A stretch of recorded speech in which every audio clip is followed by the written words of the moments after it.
Dadampot ng basura for today's video.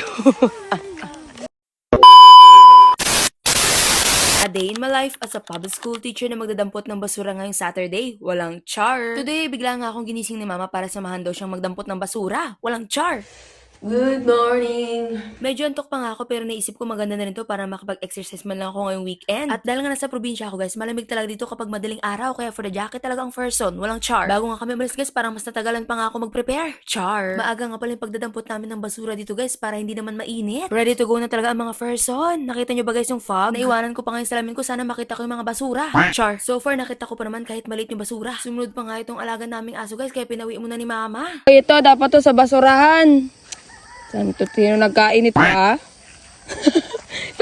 Shout out sa mga nagatapon dyan ng basura sa kalsada. Ha? Sa basuran, to itatapon. Galit yan.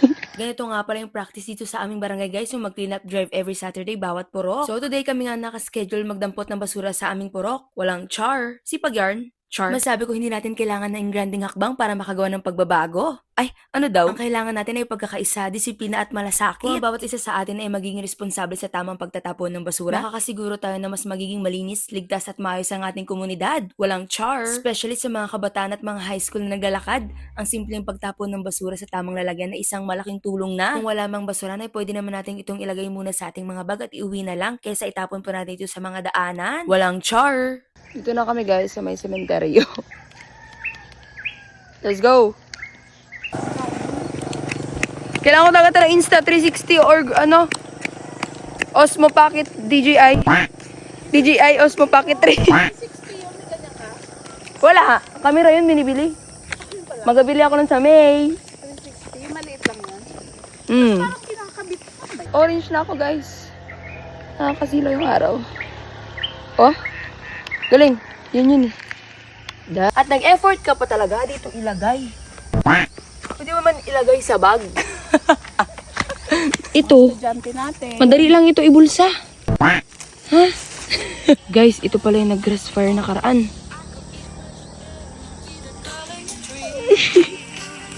Wow. Uwian time na nga mga person guys. Pabalik na kami guys. Grabe ganito pala mas arawan.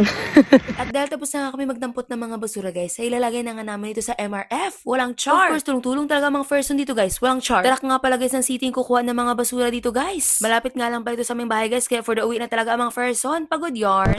Feeling ko nga ang dami kong energy today eh. Sana kayo rin. Char. Bakit kay Bretman, pet niya talaga yung mga manok niya? Siyempre guys, dahil nagdapot nga ako ng basura, kailangan ko maghugas ng kamay. Walang char. Parang medyo nagutom na rin ako guys, parang gusto ko ng Milo. Char. Happy birthday to you. Happy birthday. Parang gusto ko ng Jollibee or McDo guys. Char. Malayo pala dito sa amin. At dahil nga hindi na ako nagkakape, magsasalabat muna ako for today's video. Healthy living na yarn. Pero bukas magpa-fast food.